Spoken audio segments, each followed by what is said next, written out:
Baudrier, planche, agape, orient éternel, décor, métaux, tuilage, voilà autant d'expressions qui laissent souvent les profanes sur leur faim. Si vous voulez en apprendre plus sur le vocabulaire maçonnique, alors restez connectés. Asseyez-vous confortablement, prenez un verre de votre boisson favorite et ouvrez grand votre esprit.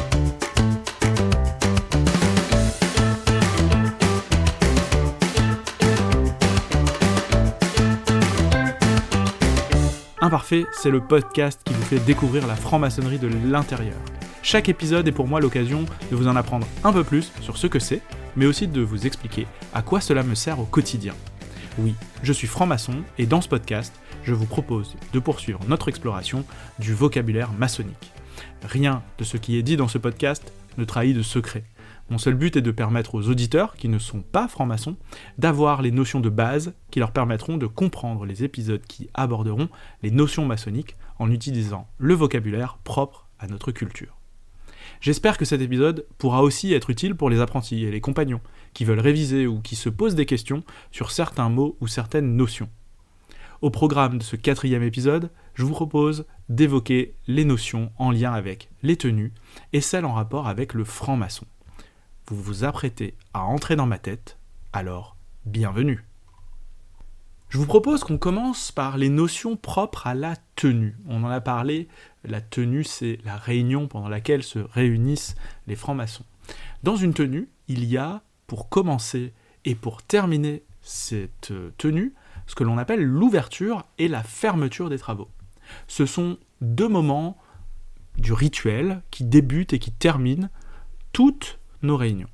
L'ouverture est un enchaînement de phrases, souvent un dialogue entre le vénérable maître et les deux surveillants.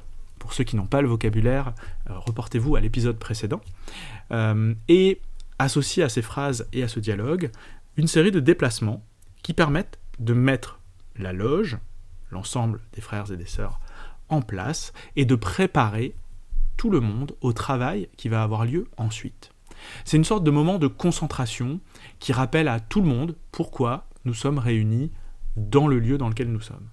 La fermeture des travaux, elle, a pour vocation de clôturer les travaux afin de rappeler à tout le monde que le travail entrepris en loge n'est jamais réellement fini et qu'il est du devoir de tous d'essayer de continuer à réfléchir et appliquer ce que l'on a appris en loge. Ensuite vient l'ordre du jour. Dans le monde associatif, il y a des réunions des membres du bureau, du conseil d'administration ou même des assemblées générales. Pour chacune de ces réunions, il faut convoquer les membres qui doivent y participer et leur transmettre en amont de la réunion les sujets qui seront traités. On appelle cela l'ordre du jour. Les tenues maçonniques ne font pas exception à la règle. Il y a donc, comme pour toute réunion associative, un ordre du jour qui est envoyé à l'ensemble des frères et des sœurs de la loge qui détaille le contenu de la tenue. On parle aussi des déplacements. Alors en franc-maçonnerie, on parle plus souvent d'ailleurs de déambulation. Une fois que les frères et sœurs sont installés dans le temple, il n'est plus possible de se déplacer. Si une personne doit se déplacer pour les besoins de la tenue, alors le vénérable maître demande au maître de cérémonie d'aller chercher le frère ou la sœur à sa place et de le conduire à un endroit précis de la loge, un endroit qui dépend essentiellement de ce qu'aura à accomplir le frère ou la sœur. Ces déambulations se font selon un sens et parfois un rythme spécifique qui dépend du rituel. Et c'est le maître de cérémonie qui s'assure de son respect. Les batteries et les acclamations. Alors il y a plusieurs moments dans le rituel où les frères et les sœurs d'une loge sont appelés à tirer une batterie. On parle de tirer une batterie pour réaliser un geste. Alors si le mot peut sembler issu du langage militaire, en fait il est plutôt issu d'un usage strict de l'étymologie de batterie qui vient du mot battuo, qui veut dire frapper, battre, frapper. Une batterie est une sorte d'applaudissement en fait. Contrairement à ce qu'on fait à la fin d'une performance artistique, cet applaudissement est très codifié. Le nombre de coups ainsi que le rythme des coups dépend du rite et du grade auquel les frères et les sœurs sont en train de travailler. Il y a donc une batterie différente pour chaque grade et des variations de ces batteries pour les différents rites. La plupart du temps, la batterie est associée à une acclamation qui correspond à une série de mots ou bien une phrase spécifique. Les batteries sont utilisées pour marquer des moments importants dans une tenue, souvent à l'ouverture et à la fermeture, mais aussi lorsqu'un événement heureux se produit, comme l'initiation ou l'affiliation d'un frère ou d'une sœur, le passage à un grade supérieur d'un membre de la loge, ou même un événement profane comme un mariage ou une naissance. Il existe aussi des batteries de deuil, utilisées lorsque la loge veut rendre hommage à un frère ou une sœur décédés. On parle aussi des marches. Alors la marche est spécifique à chaque grade. Il existe pour chaque grade des éléments distinctifs qui sont révélés aux frères et aux sœurs qui atteignent ce grade. L'un des éléments distinctifs est la marche spécifique au grade. C'est une série de pas et de gestes précis que l'on apprend et qui sert à un frère ou à une sœur à entrer dans le temple de façon rituelle, ce qui permet de s'assurer que ce frère ou cette sœur possède bien le grade nécessaire pour assister à la tenue prévue. C'est un élément indispensable de l'instruction maçonnique, même s'il faut bien avouer qu'il est assez rare que l'on soit invité à entrer rituellement en loge. La plupart du temps, cela se fait lorsqu'un frère ou une sœur est en retard, ou dans le cas de cérémonies spéciales. De la même manière qu'on apprend une marche, on apprend aussi ce que l'on appelle le tuilage. Le tuilage, c'est l'action de contrôler que le frère ou la sœur est bien franc-maçon et possède bien le grade auquel la loge va travailler. En fait, à chaque grade maçonnique, il existe des signes, des mots et des attouchements spécifiques que le frère couvreur, celui qui contrôle l'entrée du temple, peut demander aux frères et aux sœurs qu'ils se présentent afin de s'assurer qu'ils peuvent bien entrer en loge. Le signe correspond à une gestuelle spécifique à chaque grade. L'attouchement est une poignée de main secrète qui dépend du grade auquel on va travailler. Et enfin, il existe plusieurs types de mots, certains spécifiques au grade, ils ne changent jamais, quel que soit le moment de l'année. D'autres sont des mots qui font office de mots de passe et changent régulièrement, ce qui permet de s'assurer qu'un frère ou une sœur est toujours membre de la franc-maçonnerie, en tout cas sur la période de renouvellement de ces mots. Si le frère ou la sœur ne possède pas les derniers mots de passe, c'est qu'il n'est peut-être plus membre de la franc-maçonnerie et donc n'a plus le droit d'assister aux réunions. Parfois, c'est simplement qu'il n'a pas une bonne mémoire, mais bon, tant pis pour lui. On parle aussi de prise de parole. Alors la prise de parole, c'est quelque chose de très très spécifique. Lorsqu'on travaille en loge, il y a plusieurs éléments qui permettent à l'ensemble des frères et sœurs de travailler efficacement sur les sujets qui sont traités. Et l'un des éléments, on en a parlé dans l'épisode précédent, c'est le secret bien sûr, que tous les frères ou sœurs se doivent de garder sur le contenu de ce qu'ils voient ou de ce qu'ils entendent en loge. Cela permet de s'assurer que l'on ne dit pas et que ça ne va pas sortir de son contexte. Mais l'autre élément, pour une meilleure réflexion, c'est la méthode qui permet de prendre la parole. Lorsqu'un frère ou une sœur souhaite prendre la parole, il ne peut le faire spontanément. Le vénérable maître propose des temps où il est possible d'échanger.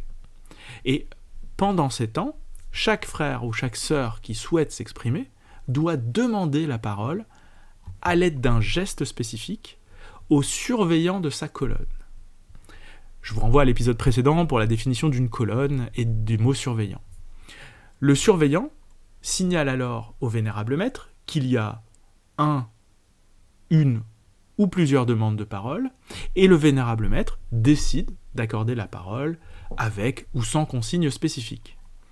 C'est uniquement après que le frère surveillant ait accordé la parole à un frère ou une sœur que celui-ci pourra s'exprimer.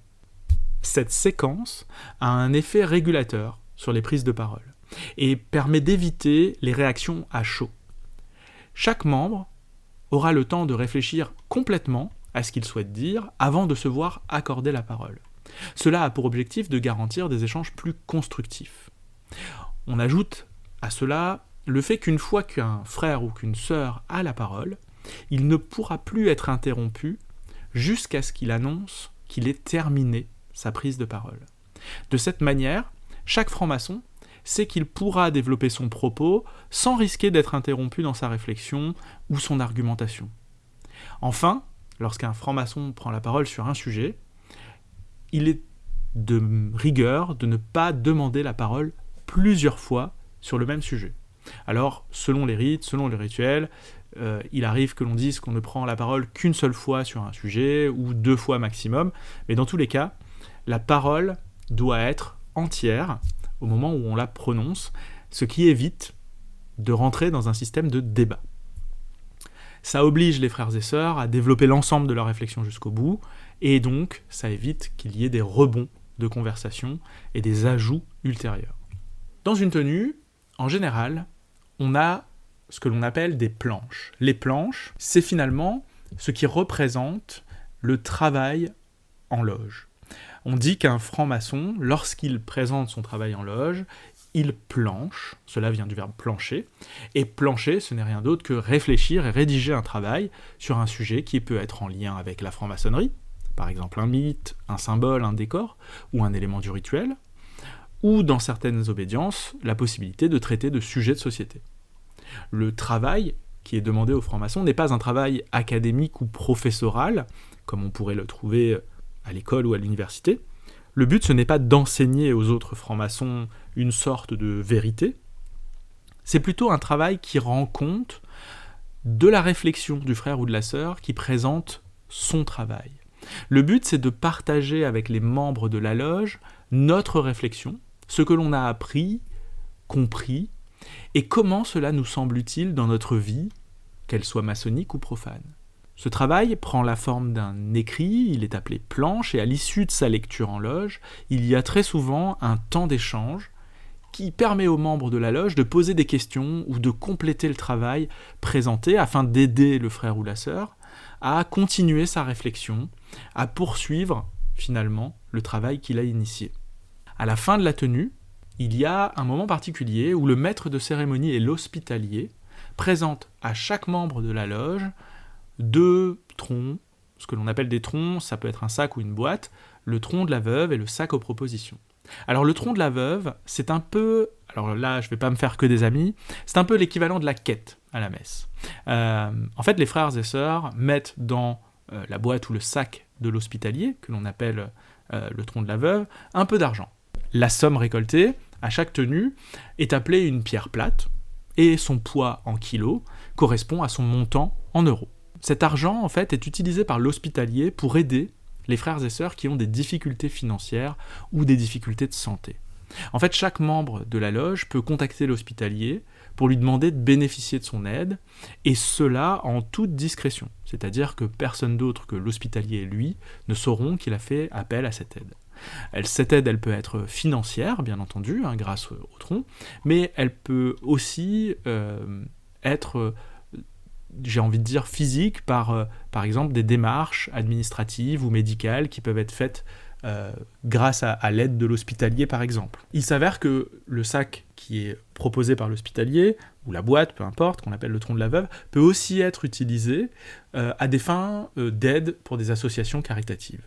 Donc on peut être amené à faire des dons par l'intermédiaire de l'hospitalier à des œuvres particulières pour aider telle ou telle cause humanitaire, cause de la santé, peu importe, grâce à cette collecte d'argent. Et le deuxième sac, c'est le sac aux propositions. Le sac aux propositions, il est présenté par le maître de cérémonie, c'est une sorte de boîte à idées, qui permet à n'importe qui de proposer une idée, que ce soit pour modifier quelque chose dans la gestion de la loge, ou bien même un travail à venir. Dans les quelques derniers éléments, on va, en lien avec la tenue, on va parler de l'expression « couvrir le temple ».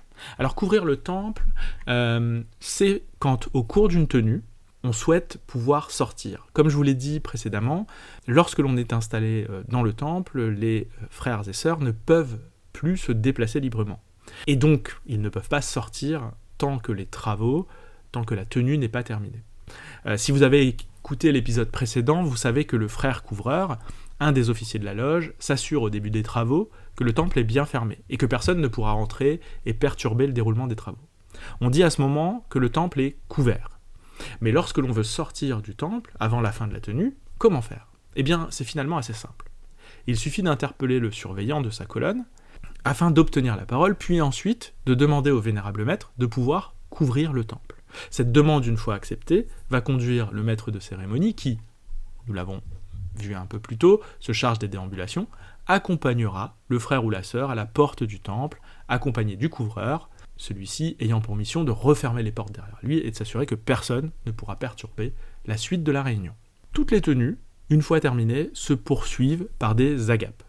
Alors, il semble assez impossible pour les francs-maçons de terminer une tenue sans agapes. Mais finalement, qu'est-ce que c'est, les agapes ? En langue profane, c'est un repas.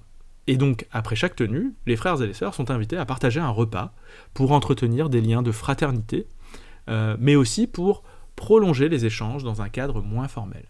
Alors, si officiellement, il n'est pas autorisé de parler des sujets traités en loge lors des agapes, il n'est pas rare que cela se passe quand même. Et oui, les francs-maçons sont des hommes et des femmes comme les autres, eux aussi ont du mal à respecter certaines règles, même lorsque c'est eux-mêmes qui se les imposent. C'est aussi un moment important pour les apprentis car ils peuvent prendre la parole et donc poser des questions qu'ils n'ont pas pu poser en loge à leur surveillant ou à un autre membre de la loge.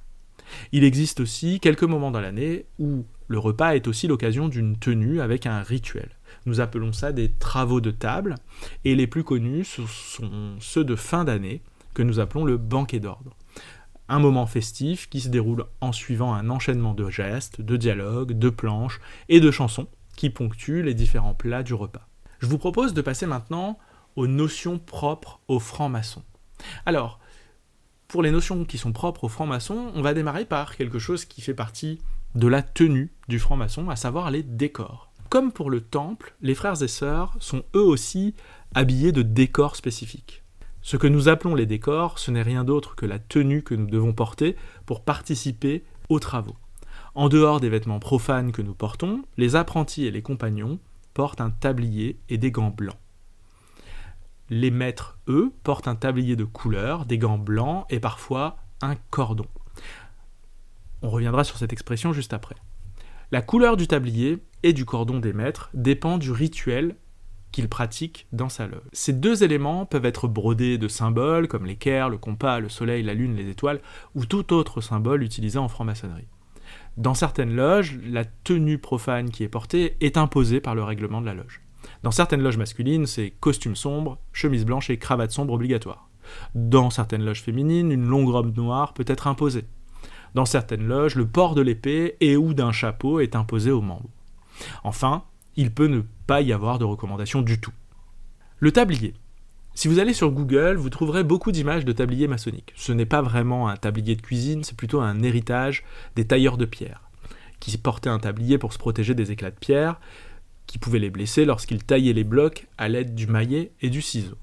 Il est blanc pour les apprentis et les compagnons, c'est d'ailleurs le même que l'on garde jusqu'à devenir maître. Puis lorsque l'on devient maître, le tablier est changé et il devient coloré avec des éléments de décoration brodés dessus.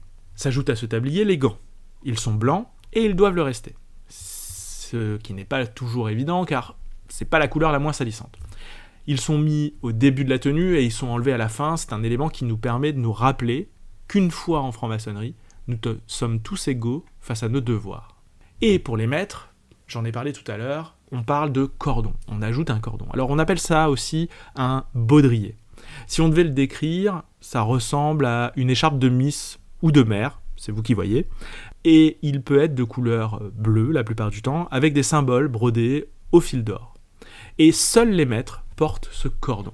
C'est un héritage de l'époque où on portait l'épée en loge, et donc l'épée était accrochée au bout de ce baudrier qui servait du coup à suspendre le fourreau de l'épée.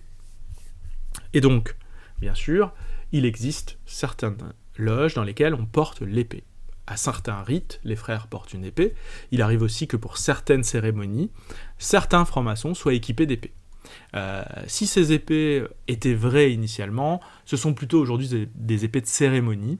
Il faut savoir qu'à l'origine, les maçons portaient tous l'épée. C'était une façon d'aplanir les différences sociales.